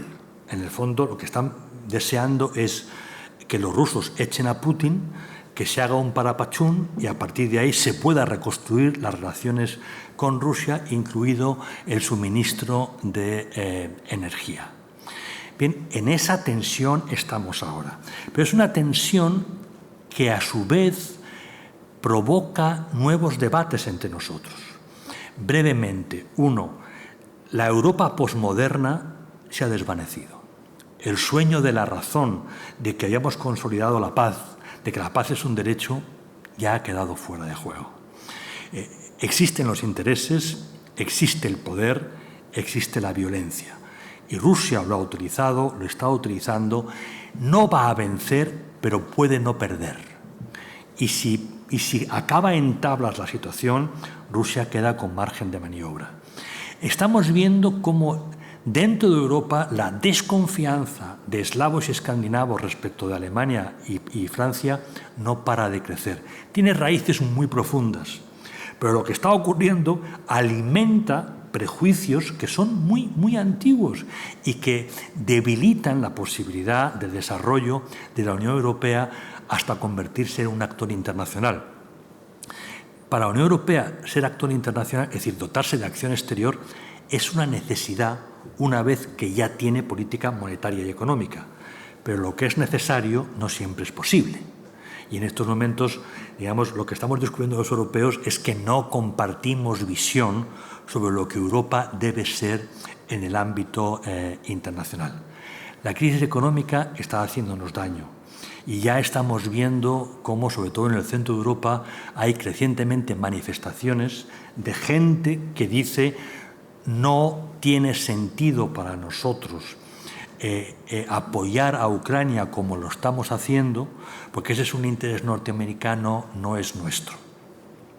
Era ayer portada de Financial Times un análisis de todas las manifestaciones que ha habido recientemente, sobre todo en Alemania, donde se está viviendo con especial dureza todo esto. Para Putin, como para Xi Jinping, el campo de batalla de referencia hoy no es el campo militar, es el campo político, donde la guerra económica que nosotros hemos abierto contra Rusia porque no fuimos capaces de disuadir a Rusia previamente, en su idea, en su visión, acabará volviéndose contra nosotros. Nosotros, históricamente, desde hace unas décadas, no somos capaces de mantener una posición en el tiempo. Lo vimos desde Vietnam en adelante en muchas ocasiones. Y para Rusia y para China está muy claro que la sociedad occidental no va a ser capaz de mantener la posición y, por lo tanto, se resquebrajará y, al final, abriremos un espacio de negociación que acabará beneficiando a Rusia. Si eso ocurre o no ocurre, yo no lo sé, porque soy historiador. Los historiadores nos equivocamos cuando hablamos del pasado. Para equivocarse de eso el futuro están los economistas, que lo hacen con mucha más naturalidad que nosotros. Pero el tema está ahí y esa es la visión que encontramos en Beijing y que encontramos en Moscú. A China no le interesa la guerra de Ucrania. Los chinos desprecian a la élite rusa. China tiene la capacidad de forzar a Rusia a modificar posición, porque hoy Rusia vive de lo que vende a China a precios que China decide, no que el mercado indica. Rusia merca en el mundo a través de empresas chinas, porque China le ha abierto esa posibilidad para que no se ahogue en nuestra guerra económica. Pero no está nada claro que China quiera forzar a Rusia, porque China puede estar considerando, con cierto sentido, de que nosotros no vamos a aguantar y, por lo tanto, nuestro desmoronamiento, la pérdida de cohesión frente a Moscú beneficiaría el objetivo chino de, digamos, arruinar la imagen de Estados Unidos como la potencia de referencia. Y dicho esto, creo que he hablado ya más de la cuenta y antes de que el profesor Tamariz me quite la palabra, la devuelvo voluntariamente. Muchas gracias, Florentino. Yo creo que ha sido una exposición magnífica y muy completa. Y ahora yo creo que aún nos queda pues, un poquito de tiempo yo creo que para plantear preguntas, dudas que hayan surgido a lo largo de la exposición. Pues aquí tenemos la primera. Rompo el hielo. Muchas gracias. Tengo muchas preguntas, pero voy a hacer solamente una que creo que viene a cuento con una parte de la intervención. Y es si no estamos cometiendo el mismo error que hemos cometido con Rusia, en el caso chino, con la tecnología, con el 5G. Estados Unidos, el secretario de Estado ha hecho visitas a Europa advirtiendo a los diferentes países que no adoptaran la tecnología china, porque también somos dependientes, no somos capaces de generar tecnología 5G nosotros. Y el depender de China abre otra brecha y otro riesgo que también tiene consecuencias militares por los datos y por todos los efectos que va a tener el 5G cuando se adopte definitivamente. Entonces, quería hablar un poco sobre ese tema. Es un tema enormemente importante, se viene trabajando desde hace tiempo. Ya Trump también a voces lo dijo, tenía esa costumbre de decir todo gritando, pero ya durante la administración Obama el tema se colocó sobre la mesa. O sea, el giro sobre China viene de los años Obama. Otra cosa es que Obama, por su estilo, era mucho más discreto y Trump, por su estilo, era poco discreto. Pero China es el tema en política internacional que une a los 100 senadores del Senado de Estados Unidos. No hay discusión. Todos tienen clarísimo que el problema de seguridad nacional de Estados Unidos es China. Desde Obama hasta Biden, a nosotros se nos viene diciendo, oye, pensad lo que estáis haciendo. Primero, estáis dejando que China compre empresas europeas de alta tecnología, sin daros cuenta de que eso no es una mera operación mercantil, que detrás de eso hay una búsqueda de adquisición de patentes de innovación. Lo segundo que nos decían es, oye, está muy bien que estéis en el mercado chino, pero hay que buscar una balanza, porque si dependéis tanto de China, al final seréis vasallos de China. Tenéis que buscar un mercado mucho más complejo. Bien, eso es muy fácil decirlo, es muy complicado hacerlo. Sobre todo cuando la primera potencia europea, en términos industriales y demográficos, que es Alemania, en gran medida vive del mercado chino. Hemos hablado mucho de la presencia alemana en el mercado ruso, pero es que el mercado ruso era chico. O sea, la geografía de Rusia es muy grande, pero el mercado ruso no es muy grande. Pero el mercado chino sí es muy grande. Entonces, para Alemania y para Francia esto era muy complicado. Digamos, la posición tradicional europea era, si nosotros queremos evitar una guerra, digamos, cuando ahora hablamos de guerra, no hablamos de guerra en sentido militar del término, porque entre grandes potencias dotadas de armamento nuclear, la guerra en el sentido clásico del término no tiene sentido. Pero sí hablamos de guerra cuando realmente hay un enfrentamiento. Y hay ataques cibernéticos continuamente, robo de patentes, etcétera, etcétera. Entonces, la visión europea es, si estamos dentro, podremos moderar las posiciones de China y llegar a cierto entendimiento, porque no queremos enfrentarnos al futuro ya rompiendo con Rusia y rompiendo con China. Eso es meternos en un callejón sin salida. El viaje recentísimo del canciller Scholz a Beijing, que ha provocado tanto escándalo en Alemania como en Bruselas y en las cancillerías, y sobre todo lo que ha dicho Scholz en Beijing, va claramente en esta dirección y, por lo tanto, en contra de lo aprobado en Madrid, en contra de la posición oficial de Bruselas.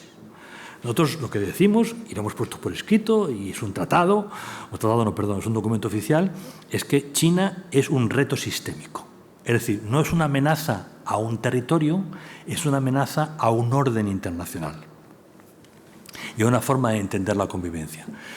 Bien, pues en estos momentos lo que podemos ver es que, una vez más, Europa no está unida en esto. Hay países que son muy sensibles y países que son menos sensibles. Igualmente, Estados Unidos está atrapado. Una cosa es la posición de los senadores y otra cosa es la posición de las grandes corporaciones que están en China y que igualmente están atrapadas. Esto, además, tenemos que interpretarlo en el nuevo marco estratégico. No quisiera, digamos, porque esto es otra conferencia, pero ustedes entienden el concepto dominio, que procede del inglés dominion. Un dominio es un espacio en el que se da un conflicto.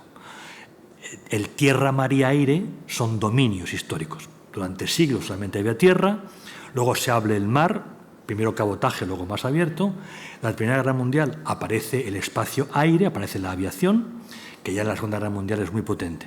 En estos momentos hay 6 dominios, 6 espacios de conflicto. Tierra, mar y aire, espacio, puesto que todo lo que hacemos todos los días depende de satélites. Por lo tanto, el control de los satélites es crítico. O sea, esto funciona por satélites. Cuando ustedes colocan un navegador en su coche, ese navegador está triangulando entre 3 satélites para fijar posición. Todo está en torno a los satélites. El cuarto es el espacio ciber. Y el quinto, el más sofisticado, es el denominado espacio cognitivo. Es decir, cómo un Estado se hace con las mentes de la gente y otro Estado. Originalmente eso era propaganda, luego elegantemente hablábamos de la diplomacia pública y ahora directamente desinformación.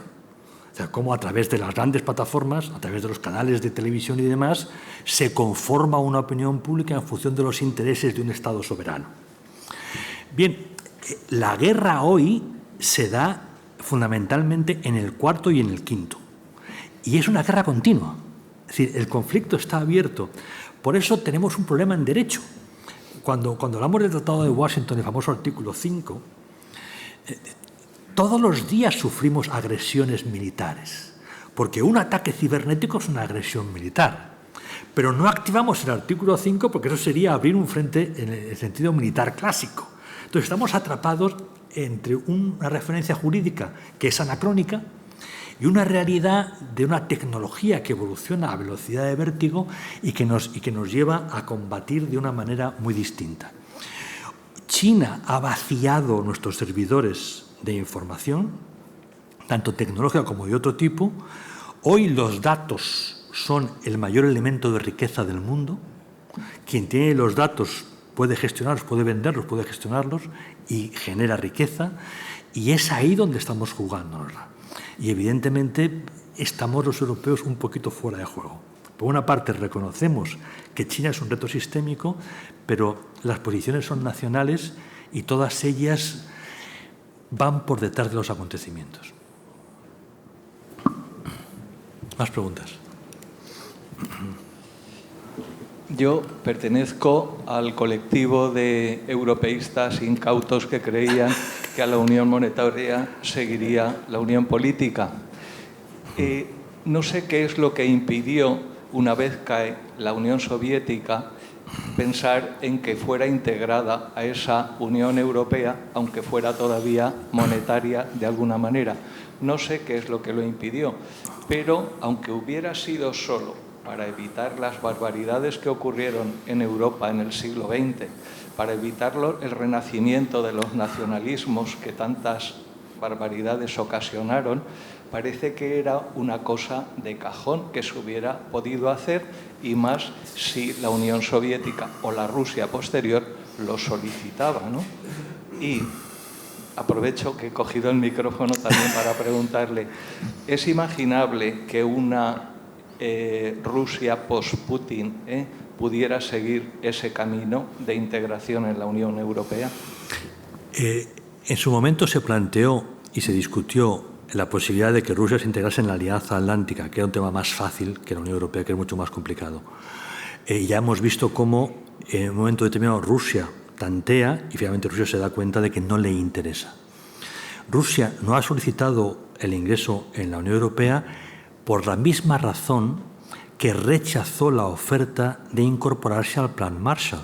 Paradójicamente, El plan Marshall no se ofreció a la España de Franco, pero se ofreció a la Rusia, a la Unión Soviética de Stalin.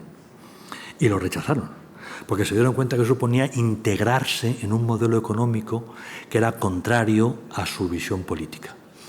En la medida en que Putin quiere una Rusia grande, una Rusia nacionalista, eso no tiene cabida ni mucho menos en una Unión Europea donde va a tener que discutir con Luxemburgo o con cualquier otro país pequeño, con Irlanda, determinados temas. Es así de sencillo. Rusia no está interesada en entrar en la Unión Europea. Rusia lo que intenta es que la Unión Europea siga los intereses de Rusia y hará lo posible por dividirnos, porque eso es lo que saben hacer, pero Rusia no está interesada. El futuro de Rusia yo no lo sé. Insisto, los economistas son los buenos para equivocarse sobre el futuro. Los historiadores metemos la pata analizando el pasado, pero el futuro se nos escapa. El escenario hoy más probable, que no necesariamente lo vaya a ocurrir, es que cuando todo esto acabe, corten la cabeza a Putin, como hicieron con Khrushchev después de la crisis de los misiles en Cuba. Porque ha habido una crisis que ha cerrado mal. Pero después de Khrushchev llegó Brezhnev, o sea que no fue precisamente la liberación de la Unión Soviética. Los que van a echar a Putin no son demócratas. Son la élite, son los de siempre. Que sencillamente en un momento determinado, digamos, necesitan que alguien asuma la culpa. Y muy posiblemente Putin está llamado a cumplir esa misión. Le darán una patada y no sé si le tirarán por la ventana, que es una costumbre reciente, pero ya importante, ¿no? en Rusia. Pero en estos momentos yo no veo un colapso del sistema político ruso. No veo que la sociedad rusa esté moviendo, como si se está moviendo la iraní, por poner un ejemplo, ¿no? O sea, siempre hemos sabido que la sociedad iraní, fundamentalmente en las ciudades, rechazaba al régimen. Siempre lo hemos sabido. Y cuando uno va allí y ve a los jóvenes y a las universidades es evidente. Pero nunca hemos tenido claro que más allá de San Petersburgo, Moscú y fuera de los jóvenes haya una resistencia al régimen político ruso. Para nada, está muy asentado. Así que yo no sería optimista, pero yo del futuro no me atrevo a hablar. Personalmente me he equivocado tantas veces. Sí. Bueno, gracias por una exposición estupenda que nos daría pie para un seminario de un día, no solo otra exposición. Vamos a ver, yo voy a decir 2 o 3 comentarios. Como historiador también, que soy de formación y medio de profesión, a mí yo no dejo de pensar cuando se habla de cómo vamos a terminar esto, habrá que dar la Rusia, en lo que pasó con la política de apaciguamiento durante la Segunda Guerra Mundial. Ni tampoco puedo dejar de pensar en lo que pasó con el Tratado de Versalles después de la Primera Guerra Mundial. Quiero decir que, por supuesto, no vamos a democratizar a Rusia, esto tiene su dinámica y allá ellos, y vete tú a saber si quien viene después de Putin es mucho peor que Putin. En todo caso, se me ocurre que no puede haber un fin de la guerra humillando a Rusia, habrá que darle algo. Y no olvidemos que Crimea nunca fue ucraniana hasta que Khrushchev, creo que en el año 57, se la cedió a Rusia, porque le dio la gana. Era ucraniano. Ya lo sé. Y es una península en la que el 90% son rusos además. O sea que aquello tenía de ucraniano, pues lo que yo de ceutí. Y por otra parte, Europa sí o sí va a hacer lo que le diga a Estados Unidos, nuestro padre protector, y no pain, no gain. Es decir, va a tener que tragarse el orgullo, de alguna manera ir detrás de lo que las potencias europeas principales, Rusia y Alemania, decidan, que son los que de alguna manera nos soportan el peso del gasto, que venga y apretarse el cinturón. No nos queda otra. Si no queremos que se nos acaben comiendo, no nos queda otra, porque a lo largo de tu intervención yo pensaba que ciega estuvo la Unión Europea, no los padres fundadores, sino los que le siguieron, cuando se dieron cuenta que no podíamos ampliar forever la Unión Europea. Nos sobran muchos de los países que han entrado después y que no hace más que complicar la asistencia. Es decir, una Europa a 10 o a 12, sólida y con potencia militar, nos habría permitido afrontar esto muchísimo mejor. Olvidémonos de que Rusia no nos gusta, es un régimen, pero son China Bueno, China está ahí y que no nos haga nada. Es lo único que podemos pensar es, Virgencita, que me quede como estoy.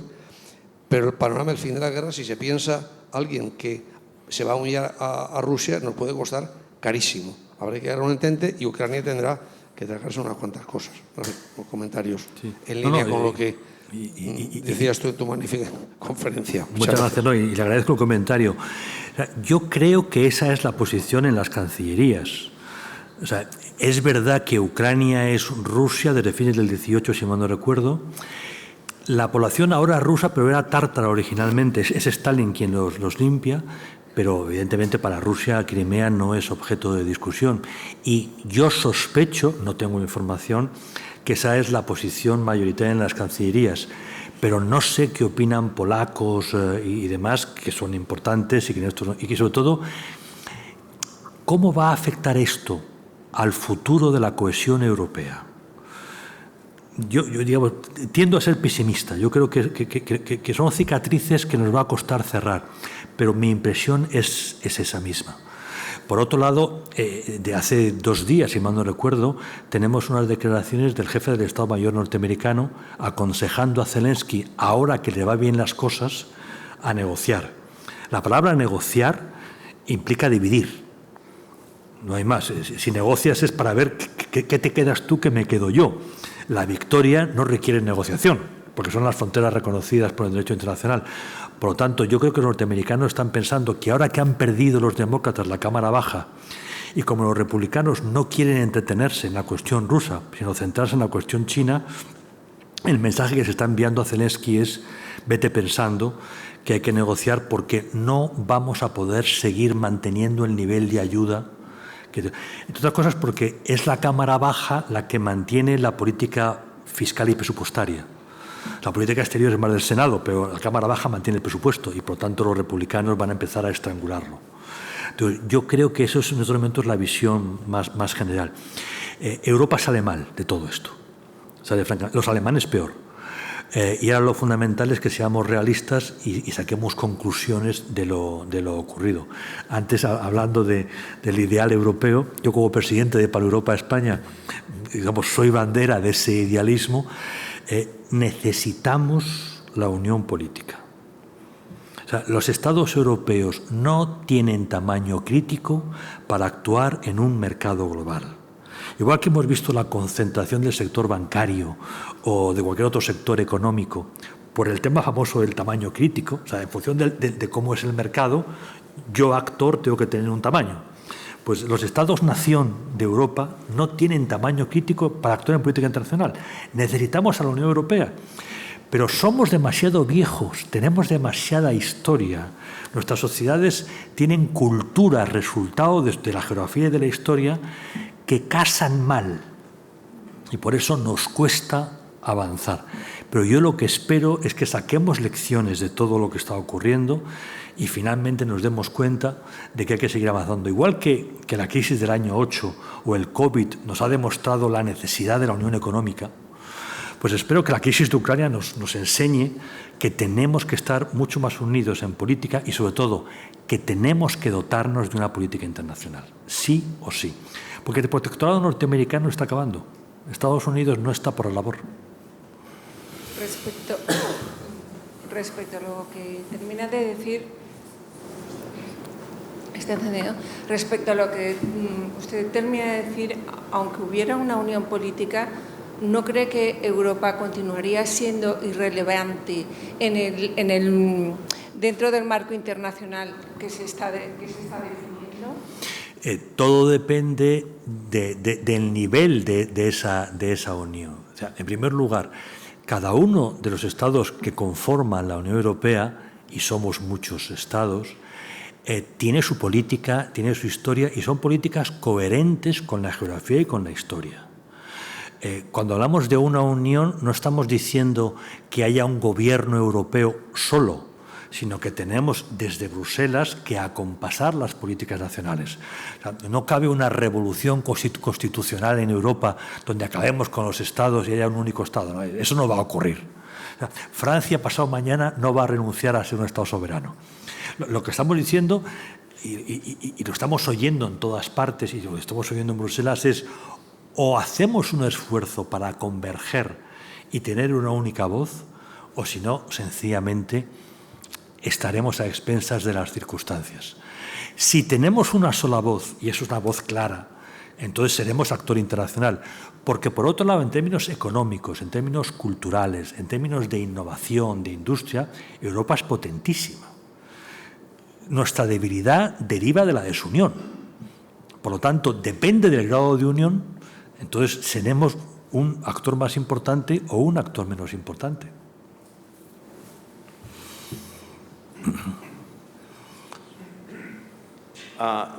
Primero que nada, muchas gracias por su presentación, exposición. Dos observaciones, comentarios. El primero es en relación a las elecciones en Estados Unidos, que la Cámara Baja la tienen los republicanos. Pienso yo que no le conviene a los Estados Unidos continuar esta guerra, porque le sale más barato que confrontar a Rusia directamente con hombres y tecnología y material. Si los ucranianos están dispuestos a sacrificar, como ya lo han hecho, ¿por qué no? O sea, desde el punto de vista americano, seguir usándolos, ¿verdad? Creo yo, les sale más barato. Es un... El otro es con relación a Rusia. Creo yo, no sé si es práctico hablar de Rusia simplemente como una entidad homogénea o monolítica, ¿verdad? Rusia se ha notado desde su liberación, si por llamarlo de alguna manera, del 91. Los rusos se han salido del país, o sea, los encuentra por toda parte del mundo. Se nota, al menos en conversaciones personales y en algunas lecturas, que hay muchos rusos que están en desacuerdo con la Rusia nacionalista. Entonces, ¿habrá algún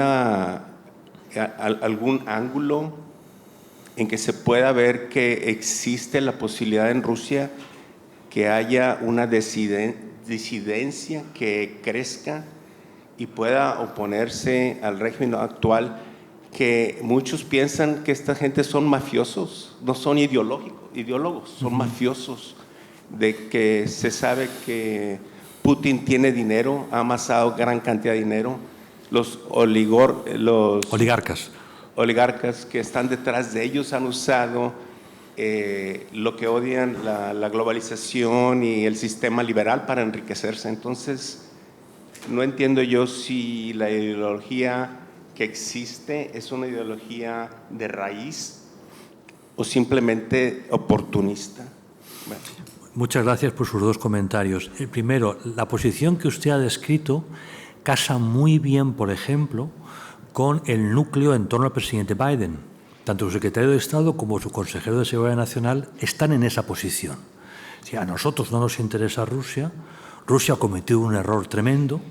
Los militares han engañado a Putin, porque Putin llevaba años invirtiendo dinero en defensa y los militares lo estaban repartiendo. O sea, Putin como responsable de una dictadura ha generado el nivel de corrupción suficiente como para que el dinero que él enviaba para modernizar las Fuerzas Armadas se lo repartieran los militares. Está bien como castigo para un dictador, ¿no? Entonces, la gente que está en torno a Biden y el propio Biden piensan esto. A nosotros no nos interesa especialmente Rusia. Rusia ha cometido un grave error. Tenemos que aprovechar la oportunidad para castigar seriamente a Rusia. Por otro lado, Biden y los veteranos como Kerry, digamos, la gente de mi quinta, para entendernos, sacamos conclusiones de la Primera y de la Segunda Guerra Mundial. Estados Unidos es históricamente un país aislacionista. De hecho, la independencia de Estados Unidos es la gente que huye de Europa buscando una alternativa mejor. Un país más sensato que la vieja Europa, que estaba permanentemente con guerras entre señores. El aislacionismo norteamericano se rompe cuando se analiza lo que ocurre en la Primera Guerra Mundial. Estados Unidos no entra, pero al final tiene que entrar. La paz se hace mal. y al hacerse mal la paz lleva a la Segunda Guerra Mundial, donde Estados Unidos no entra, pero al final tiene que entrar porque es agredida directamente y tiene que ocuparse de la reconstrucción europea. Para nuestra generación, a los veteranos, el desequilibrio europeo al final implica un teatro de conflicto en el que Estados Unidos tiene que intervenir, quiera o no quiera. Entonces, por eso, para los veteranos, Biden, Kerry y compañía, el propio Clinton, hay que estar lo suficiente en Europa para evitar que Europa se rompa.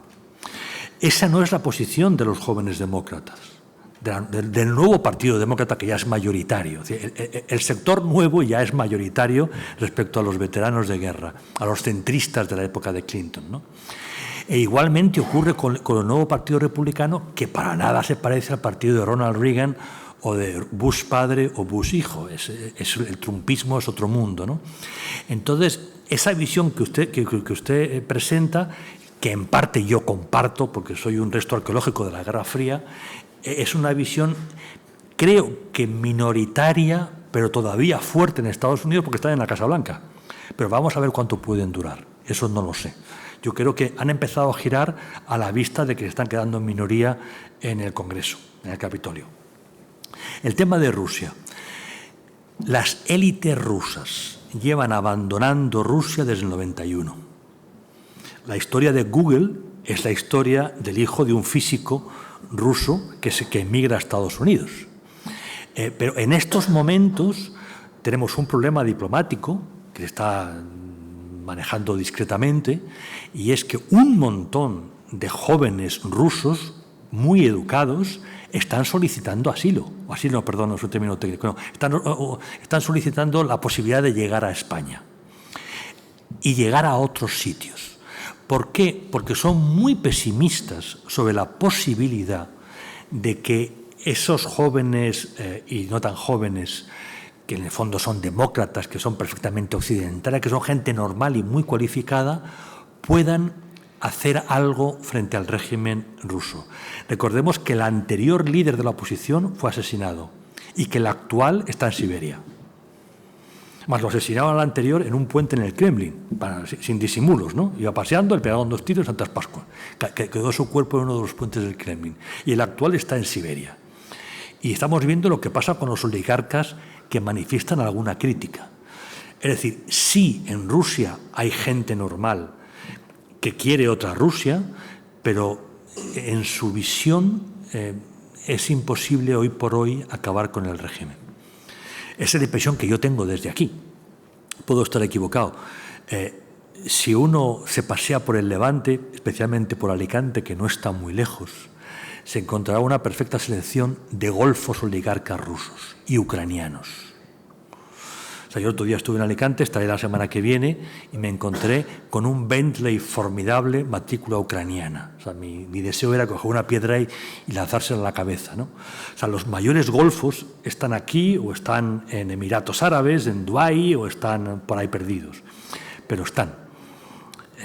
Mientras que los jóvenes pues salen con mucha dificultad y están buscando cobijo en universidades de todo el mundo. Muchas gracias. Vamos a culminar aquí en la sesión de hoy. Muchas gracias, Florentino. Ha sido una sesión estupenda. Y simplemente decirles que manténganse conectados a las redes sociales de la NAO, del Centro Cultural, porque seguramente en las próximas 2 semanas vamos a tener también otra conferencia que creo que va a ser del interés de todos, pero que como no la tengo confirmada, pues no la voy a decir. Es información interna. ¿De acuerdo? Gracias.